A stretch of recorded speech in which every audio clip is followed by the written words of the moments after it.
Faut que ce soit green, ok? À moins que vous ayez vécu dans un igloo ces dernières années, vous le savez.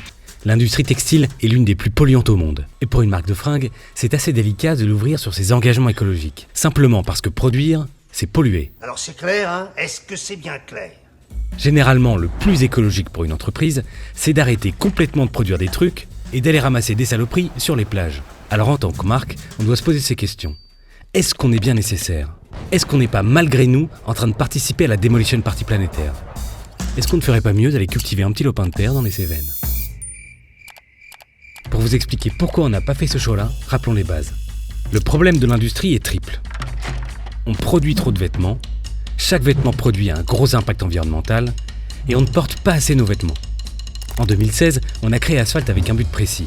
Créer des beaux vêtements, robustes et intemporels. Des pièces que vous porterez encore dans 10 ans. Pour éviter la surproduction, on fonctionne en précommande, ce qui permet de rester au plus proche des besoins des clients et de ne produire que ce qui est nécessaire.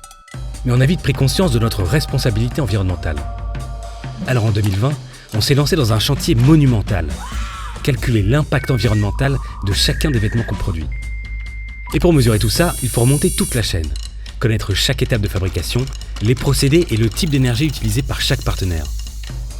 Autant vous dire que dans un monde du textile extrêmement opaque, on parle d'une très grosse galère.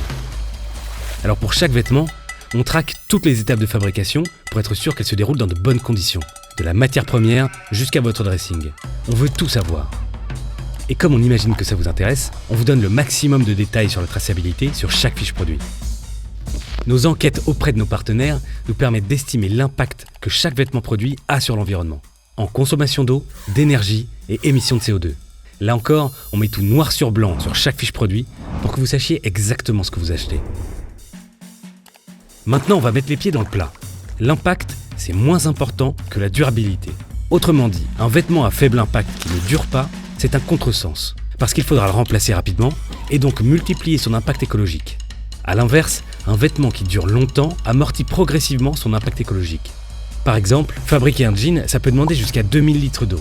Si vous portez ce jean 100 fois, c'est 20 litres d'eau par utilisation. Et si vous le portez 2000 fois, c'est 1 litre par utilisation. D'où l'importance de la qualité et de la durabilité. Un vêtement qui tient à distance, c'est un vêtement qui pollue moins. Et ça, c'est notre obsession. Alors oui, produire, c'est utiliser des ressources. Mais on refuse de laisser les marques qui ne font aucun effort gagner cette bataille. Parce que si on arrête, elles continuent de cramer la planète à toute vitesse. Alors on reste, on se bat et on innove. En mesurant l'impact de nos produits, en le réduisant d'année en année et en vous proposant des pièces qui tiennent la distance en précommande, on vous invite à inventer avec nous une nouvelle manière de produire et de consommer les vêtements. Avec vous à nos côtés, on est convaincus qu'une nouvelle mode est possible, une mode plus responsable et plus intelligente. Alors on continue, ensemble, et on va y arriver. Parce que c'est urgent, mais surtout parce qu'on n'a pas le choix.